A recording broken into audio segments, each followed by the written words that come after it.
اس programme کے اخراجات جو اسمر منسٹریز کے دوست اور پارٹنرز ادا کرتے ہیں۔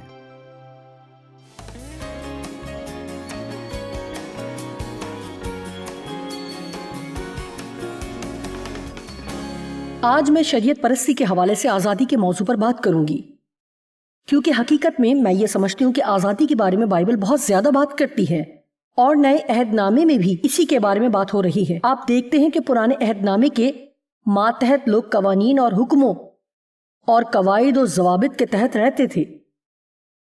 اس کا آغاز 10 احکام سے ہوتا ہے اور پھر تقریباً 2200 ذیلی احکام ہیں۔ او خدایا، اگر آپ اسے انسان پر چھوڑ دیں تو وہ کسی ایک کو بھی لے کر اسے ایک ڈراؤنے خواب میں بدل سکتا ہے اور ہر ایک کی آزادی چھین سکتا ہے، اور جب آپ لوگوں کی آزادی چھین لیتے ہیں تو ان کی خوشی جاتی رہتی ہے۔ میں چاہتی ہوں کہ آپ سنیں کہ شریعت پرستی کے شکار کسی بھی شخص کی پہلی علامت یہ ہے کہ آپ کو ان کے اندر کوئی خوشی نظر نہیں آئے گی۔ میں آپ کو بتا سکتی ہوں کہ ابلیس کو ہماری خوشی سے نفرت ہے۔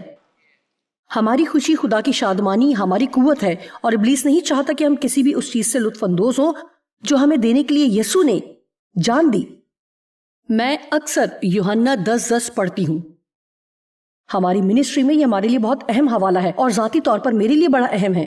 چور نہیں آتا مگر چرانے، ہلاک کرنے اور مار ڈالنے کو، لیکن میں اس لیے آیا کہ وہ زندگی پائیں اور کثرت سے پائیں، اس سے لطف اندوز ہو۔ مجھے یہ بہت پسند ہے، زندگی پائیں اور اس سے لطف اندوز ہوں اور کثرت سے پائیں، یہاں تک کہ کناروں سے باہر بہنے لگے۔ یسوع یہ نہیں چاہتا آپ صرف خوشی حاصل کریں، بلکہ وہ چاہتا ہے کہ آپ اپنی روزمرہ کی زندگی سے لطف اندوز ہوں، عام سادہ زندگی سے، معمول کی سادہ زندگی۔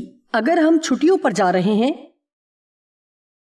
تو اپنی زندگی میں پرجوش ہونے کے لیے ہمیں پاک روح کی قدرت کی ضرورت نہیں، لیکن اگر یہ محض سوموار، منگل، بدھ، جمعرات، جمعہ، ہفتہ اتوار، سوموار، منگل، بدھ ہیں، تو پھر بعض اوقات ہمیں پاک روح کی بہت سی مدد درکار ہوتی ہے کہ ان دنوں میں بھی ہمیں خوش رکھے، کیونکہ ایمانداری کی بات یہ ہے کہ کچھ بھی کرتے ہوئے کوئی بھی تھکاوٹ کا شکار ہو سکتا ہے۔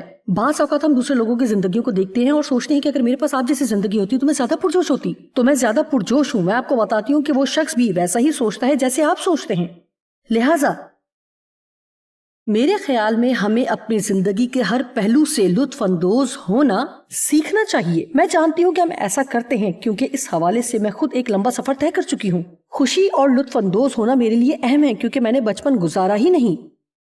جب میں بڑی ہو رہی تھی تو اپنے باپ کے ہاتھوں جنسی زیادتی کا شکار ہوئی۔ میرا باپ کوئی خوش رہنے والا شخص نہیں تھا، وہ کوئی شادمان ہنسنے کھیلنے والی شخصیت نہ تھا، بلکہ وہ ایک بدمزاج، خود غرض اور کینہ پرور، زیادتی کرنے والا اور شرابی تھا، اور وہ یہ نہیں چاہتا تھا کہ کبھی بھی کوئی اور کسی بھی چیز سے لطف اندوز ہو۔ کیا کبھی آپ نے غور کیا کہ اگر کوئی شخص خود خوش نہ ہو تو در حقیقت وہ دوسرے لوگوں کو بھی خوش دیکھنا نہیں چاہتا؟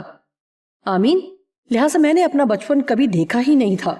مجھے لگتا تھا کہ میں ہمیشہ ہی سے ایک بالغ اور ذمہ دار شخصیت ہوں، اور مجھے احساس ہوا کہ شیطان نے میرا بچپن چرا لیا ہے، اور میرا خیال ہے کہ ہر صحت مند بالغ شخص کے لیے ان کے اندر ایک صحت مند بچہ ہونا بہت ضروری ہے۔ خدا نے یسوع کو اس لیے نہیں بھیجا کہ ہمارے لیے موئے تاکہ ہم ہر وقت کام کر کر کے خود کو موت تک پہنچا دیں، بلکہ وہ چاہتا ہے کہ ہم متوازن زندگی گزاریں جہاں ہم ہر چیز سے لطف اٹھائیں، اپنے کام کو بھی، ہر ایک دن سے، اور ہم جو کچھ بھی کریں اس سے لطف اندوز ہو۔ یہ ایک چھوٹے سے کھیل کی طرح ہے جو میں کھیلتی ہوں۔ اس کھیل کا نام ہے ابلیس کو کیسے ہرانا ہے، اور مجھے پرواہ نہیں ہوتی چاہے میرا دن انتہائی سادہ، عام سا اور بیکار سا ہو۔ ایک بات جس کے لیے صبح اٹھتے ہی میں اپنے ذہن کو تیار کرتی ہوں کہ میں اس دن سے لطف اندوز ہوں گی، میں خداوند میں مسرور ہوں گی، میں اس کی حضوری میں شادمان ہوں گی، میں جو کچھ بھی کروں گی اس کا لطف اٹھاؤں گی، اور اگر ایسا کرنے کی اور کوئی وجہ موجود نہیں تو صرف ابلیس کو پاگل کرنے کی وجہ ہی کافی ہے، کیونکہ اگر میں مسرور ہوں گی تو وہ اسے برداشت نہیں کر سکتا۔ آمین۔ آپ میں سے کتنے ہیں جو پورے طور سے اپنی زندگی کا حصہ اٹھاتے ہیں؟ ٹھیک ہے، میں آپ کو بتاتی ہوں کہ اگر آپ حالات کے بہتر ہونے کا انتظار کریں گے تو یہ نہیں ہوگا، یہ ممکن نہیں ہوگا۔ میں جانتی ہوں کہ جب ہم سوچتے ہیں کہ یہ ہو، میں نے یہ کہا کہ اگر میرے پاس اگر اور جب، لیکن اب کے بارے میں کیا خیال ہے؟ رومیو 5 باب میں بائبل کہتی ہے، آؤ ہم نہایت شادمانی کریں ابھی اسی وقت ابھی وقت ہے کہ ہم شادمانی سے بھر جائیں. یہی ہے دن جو خداوند کا ہے. میں اس میں شادمان ہوں گی اور خوشی کروں گی. اور آپ جانتے کہ یسوع نے اس لیے نہیں جان دی کہ ہم اپنی مرضی کا مذہب حاصل کریں، چاہے آپ اسے جو بھی نام دے دیں، بلکہ وہ اس لیے ہوا کہ ہم مسیح کے وسیلے خدا کے ساتھ ایک گہرا تعلق قائم کر سکیں. لہٰذا آج شام میں آپ لوگوں سے پوچھتی ہوں کہ کیا آپ مذہب چاہتے ہیں یا آپ کو ایک رشتہ چاہیے؟ اور میں تصور کر سکتی ہوں کہ آج شام یہاں ایسے لوگ بھی آئے ہیں جو شاید پہلے اس طرح کی کسی اور جگہ نہ گئے ہوں. شاید کوئی اور آپ کو مہمان کے طور پر یہاں بلا لایا ہو، یا شاید آپ ٹی وی پر یہ پروگرام دیکھ رہے ہیں، یا پھر آپ نے سوچا ہو کہ آپ کو جانا چاہیے اور آپ یہاں آئے ہیں اور آپ کے پاس صرف ایک خشک مردہ شاخ نما مذہب ہے. آپ اصول و ضوابط میں سے گزرے ہیں. آپ جو کچھ بھی کرتے ہیں وہ فرض سمجھ کر کرتے ہیں اور اس بات سے ڈرتے ہیں کہ اگر آپ ایسا نہیں کریں گے تو کہیں خدا آپ سے ناراض نہ ہو جائے. اور میں اسی وقت آپ کو بتا سکتی ہوں کہ جب آپ نئے سر سے پیدا ہوتے ہیں تو خدا آپ کو ایک نئی خواہش دیتا ہے. آپ کو بائبل اس لیے نہیں پڑھنا پڑتی کیونکہ آپ اسے پڑھنا فرض سمجھتے ہیں، بلکہ اس لیے کہ آپ ایسا کرنا چاہتے ہیں. مجھے یاد ہے کئی برس پہلے ایک صبح جب میں اپنی بائبل ریڈنگ کر رہی تھی تو خدا نے مجھ سے کہا، تم جانتی ہو کہ تمہیں یہ اس طرح سے کرنا ختم کرنا ہوگا. مجھے اس کی ضرورت نہیں کہ تم کلام کو پڑھو، میں اسے پہلے ہی سے جانتا ہوں. یہ تم ہو جسے اسے پڑھنے کی ضرورت ہے. دیکھیں، ہم یہ خود اپنے لیے کرتے ہیں، ہم اسے خدا کے لیے نہیں کرتے. مجھے کیلنڈر پر محض اس لیے کوئی نشان نہیں لگانا ہے کہ میں نے خدا کے لیے ہر صبح بائبل کے کچھ ابواب پڑھے ہیں اور کچھ دعائیں کی ہیں، چونکہ خدا نے ہمیں یہ اعزاز بخشا ہے کہ ہم کائنات کے اس مالک کے سامنے جا سکتے ہیں جو سب کچھ کر سکتا ہے. اور میں اپنے چھوٹے سے چھوٹے مسئلے کے بارے میں بھی اس سے بات کر سکتی ہوں، اور میرا ایمان ہے کہ وہ چاہتا ہے کہ ہمارے معاملات میں شریک ہو اور مدد کرے. تو میں کیوں پریشان ہوں؟ میں کیوں کہوں کہ کیا مجھے اور دعا کرنے کی ضرورت ہے؟ شریعت آپ کو اعمال کی طرف لے جاتی ہے اور یسوع آپ کو نئی خواہش دیتا ہے. میرا یقین ہے کہ آج رات کچھ لوگوں کی زندگی بدلنے والی ہوگی. آپ میں سے کتنے ہیں جو ابھی بھی اپنی زندگی میں احساس جرم اور ملامت کا تجربہ کر رہے ہیں؟ دیکھا، یہاں ہال میں کم از کم آدھے لوگ ایسے ہیں، بلکہ شاید زیادہ ہی ہیں. اگر آپ ایسے ہیں تو اپنا ہاتھ دکھائیں. جی، ہاتھ اوپر کریں تاکہ میں جان سکوں کہ میں کس پر کام کر رہی ہوں. آپ ابھی تک احساس جرم اور ملامت میں مبتلا ہیں. ٹھیک ہے، احساس جرم مجھے مار ہی ڈالتا ہے. میرا مطلب ہے کہ میں بری طرح احساس جرم کا شکار تھی، لیکن اس کا زیادہ تعلق شریعت پرستی سے تھا. شریعت پرستی ذاتی طور پر بائبل کی تعلیم دینے والی ہوتے ہوئے، میرا خیال ہے کہ تعلیم دینے کے لحاظ سے شریعت پرستی ایک مشکل موضوع ہے، کیونکہ اگر میں آپ کو یہ تعلیم دوں کہ آپ شریعت سے آزاد ہیں تو مجھے آپ کو یہ بھی سکھانا پڑے گا کہ خدا نے ہمیں ایک پاک زندگی گزارنے کے لیے بلایا ہے. لہٰذا لوگوں کو یہ تعلیم دینا کہ وہ پاک بنے اور شریعت پسند نہ ہو. بعض اوقات ان دونوں میں فرق کرنا ایک بہت باریک لائن پر چلنے کی مانند ہوتا ہے. اور میرے پاس آپ کو بتانے کے لیے ایک ہی بات ہے، توازن. اور توازن یہ سیکھنے سے آتا ہے کہ پاک روح کی ہدایت میں جو آپ کے اندر رہتا ہے کیسے چلا جائے ایک متوازن زندگی گزارنے میں مدد کرنے کے لیے. نہ تو میں آپ کو بہت زیادہ قواعد و ضوابط دے سکتی ہوں اور نہ ہی مکمل طور پر آپ کو قواعد و ضوابط سے آزاد کر سکتی ہوں اگر آپ یہ نہیں سیکھیں گے کہ پاک روح کی رہنمائی میں اور بغیر رشتے کے مذہب میں چلنا کیسے چلنا ہے. اور جب میں کہتی ہوں کہ مذہب، تو میں اپنے مذہب یا آپ کے مذہب یا کیتھولک مذہب یا پروٹیسٹنٹ یا بیپٹسٹ یا میتھوڈسٹ کی بات نہیں کر رہی. میں ان سب کی بات نہیں کر رہی، بلکہ اس مذہبی ذہنیت کی بات کر رہی ہوں جو کہتی ہے کہ میں ان سارے قواعد و ضوابط کی پیروی اس لیے کرنا چاہتی ہوں تاکہ خدا کو خوش رکھ سکوں. اور اگر میں کامیاب رہی تو خدا مجھ سے بہت خوش ہوگا، اور اگر میں نے ٹھیک کام کر لیا تو خدا مجھ سے محبت رکھے گا. لیکن اگر میں ناکام رہی تو خدا مجھ سے محبت نہیں کرے گا. اس لیے اگر میں نیک بنوں گی تو اپنے اندر اچھا محسوس کروں گی، اور اگر میں بری ہی رہی تو پھر خود میں برا محسوس کروں گی. خدا اس طرح کے نظام میں کام نہیں کرتا. یہ پرانا عہد نامہ ہے، اور نئے عہد نامے بہت سے نئے عہد کے ماتحت ایماندار بھی شریعت کے ماتحت زندگی گزار رہے ہیں. میرا مطلب ہے کہ آپ جانتے ہیں کہ میں کیا بات کر رہی ہوں. میں شریعت کے ماتحت زندگی بسر کرنے کی بات کر رہی ہوں. آمین. کیا یہ زبردست بات نہیں ہے کہ آپ اس کا آغاز کر سکتے ہیں؟ میرا مطلب ہے ہو سکتا ہے کہ آپ نے پہلے بھی مجھ سے یہ کہانی سنی ہو، لہٰذا اچھا ہے کہ دوبارہ یہ نہ سنائی جائے. شریعت پرستی پر میری کہانیوں میں سے یہ بہترین کہانی ہے. بہت بہت بہت سال پہلے کی بات ہے کہ ایک شخصیت ہمارے چرچ میں آئی. در حقیقت وہ میریلن ہکی تھی. وہ یہاں ڈینور میں رہتی ہیں اور خدا کی ایک زبردست خادمہ ہے. مجھے امید ہے کہ آپ ان کی منسٹری کو سراہتے ہیں، اور ہم ذاتی طور پر ان کی حمایت کرتے ہیں، کیونکہ ذاتی طور پر میں ایسے لوگوں کو پسند کرتی ہوں جو بہت آگے تک خدا کے ساتھ چلتے اور تھکتے نہیں ہیں. آمین. آپ میں سے کتنے انہیں جانتے ہیں، ٹھیک ہے؟ اور میں ابھی ریڈیو پر نہیں آئی تھی اور بطور مہمان پیغمبر وہ ہماری چرچ میں آئیں اور وہ میرے بالکل پیچھے تھیں، اور پاسٹر نے ہمیں کہا کہ واپس پلٹیں اور اپنے پیچھے کھڑے شخص کے لیے دعا کریں. لہٰذا میں واپس پلٹی اور میں ان کے روبرو تھی، اور وہ اس وقت ریڈیو کو چھوڑ کر ٹی وی پر جانے کے لیے تیار تھیں، اور میں ابھی آگے بڑھ کر ریڈیو پر جانے کی تیاری کر رہی تھی. اور میں نے ان سے پوچھا کہ کیا وہ میرے لیے دعا کریں گی کہ میرا ریڈیو پروگرام اچھا ہو جائے، اور میرا ایمان تھا کہ ریڈیو منسٹری کا جو مسا ان پر تھا وہ مجھ پر بھی آئے. آمین. سنیے، اگر آپ پاک روح کی پیروی کریں تو وہ آپ کو چرچ میں درست وقت پر درست جگہ دے سکتا ہے اور آپ کی ضرورت کے مطابق ٹھیک کلام آپ تک پہنچا سکتا ہے. لہٰذا میں اس بات کی قدر کرتی ہوں، میں آپ کو کچھ بتاتی ہوں کہ جب کوئی شخص آپ کی روحانی زندگی میں کوئی بڑا کردار ادا کرتا ہے تو اسے نہ بھولیں.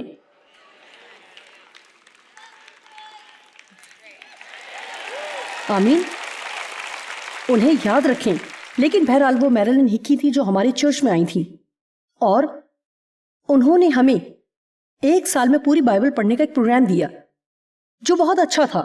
کہ اگر کوئی شخص یہ محسوس کرتا ہے کہ خدا چاہتا ہے کہ وہ ایسا کرے تو وہ ایسا کرنے کے لیے خود کو منظم کر سکتے ہیں یا کچھ بھی. میرے خیال میں وہ بہت اچھا تھا، اور اس کے ساتھ ایک کیلنڈر بھی تھا.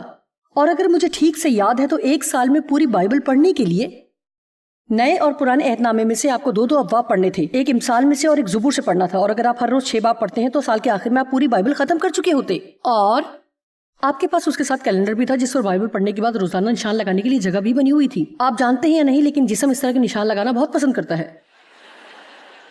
کام کر لینے کے نشان میں کوئی خاص بات ہے جس سے آپ کو اپنے اندر بڑا اچھا احساس ہوتا ہے. اگر ہم اسٹارز کی بات کریں تو ہم گولڈ اسٹارز اور اس طرح کی چیزوں کی بات کرتے ہیں تو بہت اچھا لگتا ہے. میں نے کیا کیا کہ شروع میں تو میں بہت اچھی رہی کیونکہ میں ایک بڑی پرعزم شخصیت ہوں، اور آپ جانتے ہیں کہ اگر آپ کچھ کرنے کی ٹھان لیں تو کچھ عرصے تک آپ کسی بھی اصول اور قانون پر چل سکتے ہیں. اب دیکھیں، ایک وجہ ہے کہ یہ میرے لیے قانون تھا، حتیٰ کہ میں نے 1 سال کے اندر بائبل پڑھنے کی کوشش بھی شروع کر دی تھی. اور یہ کسی اچھے مقصد کے تحت نہیں تھا. میں یہ اس لیے کر رہی تھی کہ مجھے لگتا تھا کہ خدا ایسا کرنے کے لیے میری رہنمائی کر رہا ہے. میں تو یہ اس لیے کر رہی تھی کہ ہمارے پاسٹر نے کہا تھا کہ ہم سب ایسا کریں گے، اور میں چرچ میں لیڈرشپ میں تھی. اور اگر عبادت کے دوران وہ پوچھ لیتے کہ کون کون 1 سال میں بائبل ختم کرنے کے لیے ہمارے ساتھ پڑھ رہا ہے تو میں ان میں سے نہیں ہونا چاہتی تھی جو کھڑے نہ ہوں. میرے لیے 1 سال میں بائبل پڑھنا ضروری تھا. میں نے صرف اپنی ساکھ بچانے کا سوچا. کیا آج رات کسی کو کچھ سنائی دے رہا ہے یا نہیں؟ اب دیکھیے، ہو سکتا ہے کہ مذہبی شریعت پرستی اچھی چیز ہو لیکن اس کے پیچھے وجوہات ٹھیک نہیں. جانتے ہیں کیا اس کا مطلب ہے؟ کہ خدا کے لیے کچھ بھی نہیں، زیرو. وہ اس طرح کی چیزوں میں قطعاً کوئی دلچسپی نہیں رکھتا، لیکن میں بہت پکی تھی. اگرچہ مجھے خدا کی جانب سے کوئی اشارہ نہیں ملا تھا کہ مجھے ایسا کرنا ہے، میں نے اس کے بارے میں دعا نہیں کی تھی اور نہ ہی میں نے اس کے متعلق سوچا تھا، کیونکہ میں بہت مضبوط تھی. کچھ دیر تک میں ٹھیک کرتی رہی، میں اپنے نشان بھی لگاتی رہی. میں نے اپنا کیلنڈر کچن میں ریفریجریٹر پر لگایا ہوا تھا جہاں میں اسے دیکھ سکتی، ہر وہ شخص جو گھر میں آتا جاتا رہتا اسے دیکھ سکتا تھا. آپ جانتے ہیں کہ میں کیا کہنے جا رہی ہوں کہ ایسا نہیں. میں آپ کو بتاتی ہوں کہ جب بھی میں اس فریج کے پاس جاتی ہوں اور کیلنڈر پر لگے نشان دیکھتی ہوں تو میری جسمانیت بہت ہی خوش ہوتی ہے. واہ، مجھے بہت اچھا محسوس ہوتا. لیکن پھر میں پیچھے رہنے لگی. اور جانتے ہیں، جلد ہی میں 6 باب پیچھے رہ گئی، اور پھر 12 باب پیچھے رہ گئی، اور پھر 36 ابواب پیچھے رہ گئی، اور اب میرے کیلنڈر پر بہت سی جگہیں خالی تھیں. میں دیانتداری سے اور سچائی سے کہوں گی کہ اب جب میں کمرے میں جاتی تو یہی مجھے ملامت کرنے لگتا، اور میں بس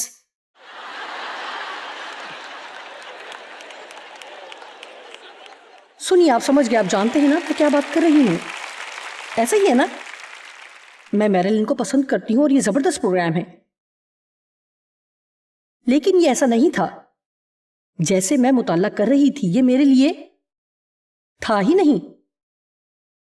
اور دیکھیں، جب لوگ شریعت پرست ہو جاتے ہیں، ایک چیز جو اس وقت واقع ہوتی ہے وہ یہ کہ وہ چاہتے ہیں کہ جو کچھ وہ کرتے ہیں دوسرے سب بھی وہی کریں. چونکہ خدا مجھے بہت اچھی طرح سے جانتا ہے، اگر میں کسی طرح سے پورے سال میں بائبل کا مطالعہ کر لیتی تو میں دنیا میں اعلان کرتی کہ پورے کائنات میں ہر شخص کو ہر روز بالکل یہی کرنا ہوگا. اور بالآخر ایک روز میں نے فیصلہ کیا کہ میں اسے مکمل کر کے ہی رہوں گی. مجھے پکا یقین تھا اور میرا ارادہ مضبوط تھا کہ میں ایک ہی دن میں بائبل کے 36 ابواب پڑھوں گی. اور جب میں نے یہ کر لیا تو پاک نور نے مجھ سے کہا کہ تو نے کیا سیکھا؟ اور دیانتداری کی بات ہے کہ میں آپ کو سچ بتا رہی ہوں، مجھے ایک بھی بات یاد نہیں آئی. جو کچھ میں نے پڑھا تھا اس میں سے ایک بھی بات یاد نہ رکھ سکی، کیونکہ میں اسے یاد رکھنے کے لیے پڑھ ہی نہیں رہی تھی، بلکہ خود کو اور یقیناً خدا کو بھی متاثر کرنے کے لیے پڑھ رہی تھی، تاکہ دوبارہ سے اپنے کیلنڈر پر نشان لگا سکوں، تاکہ جب میرے دوست گھر آئیں تو میں پھر سے ان کو دکھا سکوں اور وہ کہیں یہ کیا ہے، اور میں بتاؤں کہ میں 1 سال میں پوری بائبل پڑھ رہی ہوں. جیسا کہ میں نے کہا کہ شاید آپ نے یہ کہانی مجھ سے پہلے بھی سنی ہو، لیکن یہ دوبارہ سنانے کے لائق ہے، کیونکہ ہمیں سمجھنا ہے کہ شریعت پرستی دراصل ہے کیا. آپ اور میں کسی بھی بات کو شریعت بنا سکتے ہیں، اور جس لمحے کوئی بھی چیز شریعت بن جاتی ہے اس میں سے زندگی نکل جاتی ہے، کیونکہ لفظ مار ڈالتے ہیں لیکن روح زندہ کرتی ہے. بجائے اس کے کہ میں اصول و ضوابط کی پیروی کروں، میں جو کچھ بھی کروں اگر وہ کرنے کے لیے میں خود کو پاک روح کی رہنمائی میں چلنے کی اجازت دوں تو میرا بائبل کا مطالعہ زندگی سے بھرپور ہو سکتا ہے، میری دعائیں زندگی سے بھرپور ہو سکتی ہیں. اب اس کا ہرگز یہ مطلب نہیں کہ ہم نظم و ضبط کو بھول جائیں، نہ ہی اس کا یہ مطلب ہے کہ ہم خود پر قابو نہ رکھیں، لیکن شریعت پرستی ایک مختلف چیز ہے. 10 احکام اور 2200 ذیلی قوانین، اور جب وہ کسی ایک حکم کو بھی توڑتے تو پرانے عہد نامے کے مطابق اس کے کفارے میں انہیں پھر کچھ نہ کچھ قربانی دینی پڑتی. میں آپ کو سچ بتاتی ہوں کہ جب بھی میں پرانا عہد نامہ پڑھتی ہوں تو یہ مجھے بیزار کر دیتا ہے. میں ایسے چینی کا تصور بھی نہیں کر سکتی، اور گناہ کبھی بھی ختم نہیں ہوتا تھا بلکہ جانوروں کی قربانیوں کے ذریعے اسے محض ڈھانپا جاتا تھا. آپ نے دیکھا، گناہوں کو ڈھانپنے کے لیے خون کا بہایا جانا ضروری تھا، کیونکہ خون میں زندگی ہوتی ہے. لہٰذا جانوروں کی قربانی دی جاتی اور وہ خون گناہوں کو ڈھانپ لیتا. لیکن ہمارے لیے کیا ہی کمال کا بندوبست کیا گیا جس کے بارے میں ابھی ہم پڑھیں گے، کیونکہ ہمارے لیے گناہوں کی قربانی ایک ہی بار گزرانی گئی تاکہ خدا کے بے عیب بیٹے کو دوبارہ یہ قربانی نہ دینی پڑے جس نے اپنا خون بہایا. اب ہمارے گناہ ڈھانپے نہیں گئے بلکہ ختم کر دیے گئے، اور اب وہ ان کو یاد بھی نہیں کرتا. ٹھیک ہے، اب میں یہاں رکوں گی اور ایک حوالہ پڑھوں گی. عبرانیوں 10 12 سے 20 آیت تک. لیکن یہ شخص مسیح ہمیشہ کے لیے گناہوں کے واسطے ایک ہی قربانی گزران کر خدا کی داہنی طرف جا بیٹھا ہے. اب یہ جو جا بیٹھا ہے اس پر بھی پورا پیغام ہے. بنیادی طور پر اس کا مطلب ہے کہ وہ خدا کے آرام میں داخل ہو گیا. اس نے وہ کیا جو کچھ کرنے کے لیے صلیب پر خدا نے اسے بھیجا تھا. اس نے کہا تمام ہوا، یعنی وہ پرانا شرعی نظام ختم ہو گیا جس کے تحت لوگوں کو خدا تک پہنچنے کے لیے یہ سب کچھ کرنا پڑتا تھا. جب یسوع نے صلیب پر اپنی جان دی اور ہیکل کا پردہ پھٹ گیا، یہ 3 فٹ موٹا پردہ تھا اور یہ اوپر سے نیچے کی طرف پھٹا تھا، نیچے سے اوپر کی طرف نہیں، اور یہ اتنا اونچا تھا کہ کوئی آدمی اس تک نہیں پہنچ سکتا تھا. جب یسوع نے صلیب پر جان دی اور بادل گرجا اور بجلیاں کڑکیں اور بھونچال آیا اور ہیکل میں موجود یہ پردہ جو پاک ترین مقام کو پاک مقام سے الگ کرتا تھا، یہ ایک ایسا حصہ تھا جہاں کبھی کوئی عام شخص داخل نہیں ہو سکتا تھا، اور یہ پردہ اوپر سے نیچے کی طرف پھٹ گیا، جس کا یہ مطلب تھا کہ اب یسوع نے ہمارے لیے ایک زندہ راہ کھول دی ہے تاکہ ہم خدا کی خدمت کر سکیں.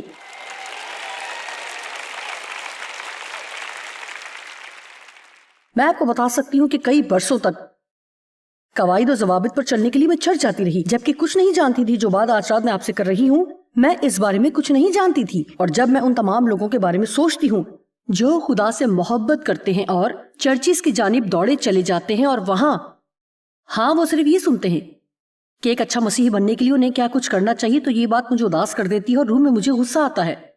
اور وہ اچھا مسیحی بننا بھی چاہتے ہیں اور وہ گھر چاہتے ہیں، اور کوئی بھی انہیں یہ نہیں بتاتا کہ یہ کیا کیسے جائے، اور وہ نہیں جانتے کہ وہ مسیح میں کیا ہیں. اور اس دنیا میں انتہائی الجھانے والی بات ہے، اور میرے خیال میں کہ یہی وجہ ہے کہ اب بہت سے لوگ چرچ سے کوئی سروکار نہیں رکھتے، کیونکہ انہیں لگتا ہے کہ وہ وہاں سے کچھ حاصل نہیں کرتے. اور ہمیں ان لوگوں کو یہ بتانے کی ضرورت ہے کہ یسوع کس قدر عظیم ہے اور اس کی خدمت کرنا کتنا پرجوش کام ہے.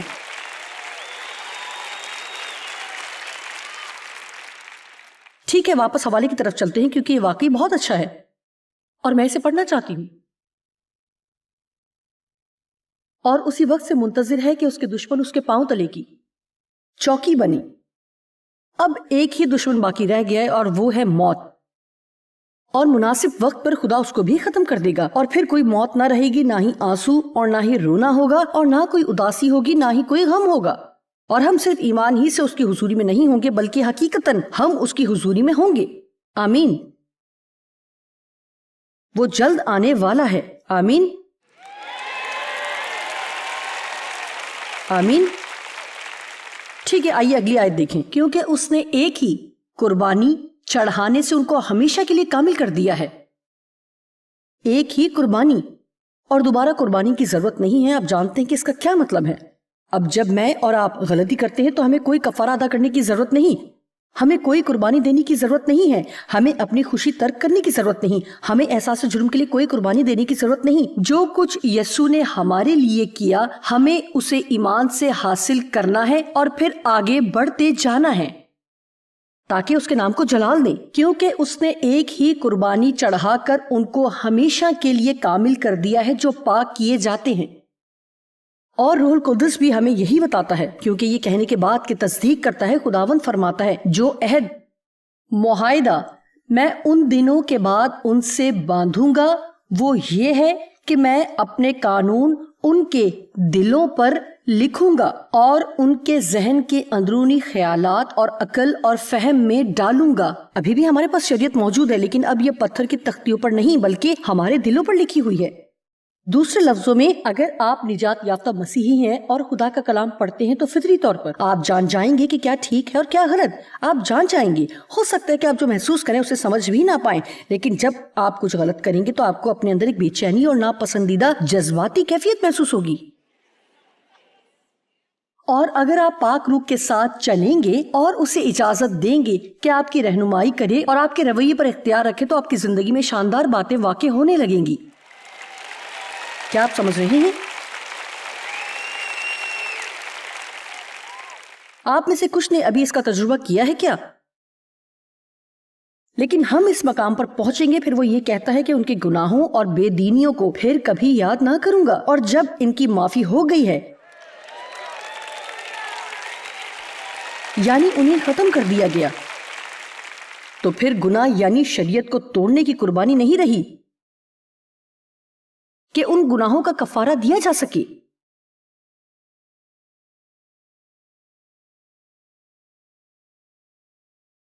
میں ایک بار پھر کہوں گی، جب آپ گناہ کرتے ہیں تو آپ کو نہ تو کوئی قربانی اور نہ ہی کوئی کفارہ دینا پڑتا ہے. میں اس کامل قربانی کی طرف رجوع کرتی ہوں جو اپنا خون بہا کر اس نے دی ہے اور جو ہمیشہ کے لیے ہے اور کامل ہے. اور جو کچھ اس نے میرے لیے کیا اور خدا کے سامنے مجھے راست ٹھہرایا ایمان ہی سے میں اسے حاصل کرتی ہوں.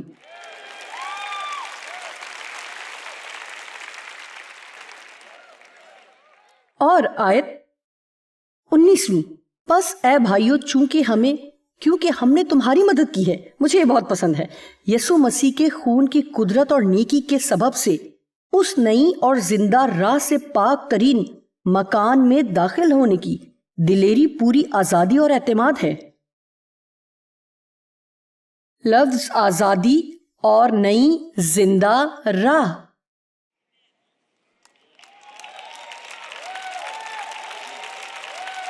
جی ہاں، ایک شاندار نئی اور زندہ راہ جو کہتی ہے کہ مجھے خدا کی لازوال محبت کمانے کی ضرورت نہیں ہے. اس سے پہلے کہ میں سیارے پر پیدا ہوتی وہ مجھ سے محبت کرتا ہے. ہمیں ہمیشہ یاد رکھنا ہے کہ یسوع نے اس لیے ہمارے واسطے جان نہیں دی کہ ہم اپنے لیے ایک مذہب حاصل کریں اور اس کے قواعد و ضوابط کی پیروی کریں، بلکہ اس نے جان دی تاکہ ہم آزاد ہوں اور اس کے وسیلے خدا کے ساتھ ایک گہرا اور قریبی تعلق قائم کر سکیں. جب آپ یہ سمجھ جاتے ہیں تو یہ انتہائی پرجوش ہے.